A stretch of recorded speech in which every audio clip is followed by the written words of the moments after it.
Hey, to enable battery protection on the Samsung Galaxy M15 5G, first you will have to open the settings. Now you will have to scroll down, open battery. From this, you have to go into the battery protection and click on the switcher to turn it on. And from this you've got three modes: basic, adaptive and the maximum. On the basic, it's actually, the battery is actually charging to 100%, but it will stop until the battery level drops down to 95%, and then charging will start again.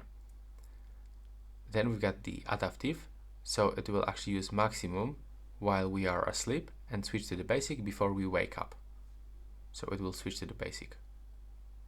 And the maximum is actually allows us to stop charging when it reaches 80%, and this is actually the best way to protect the battery on this smartphone.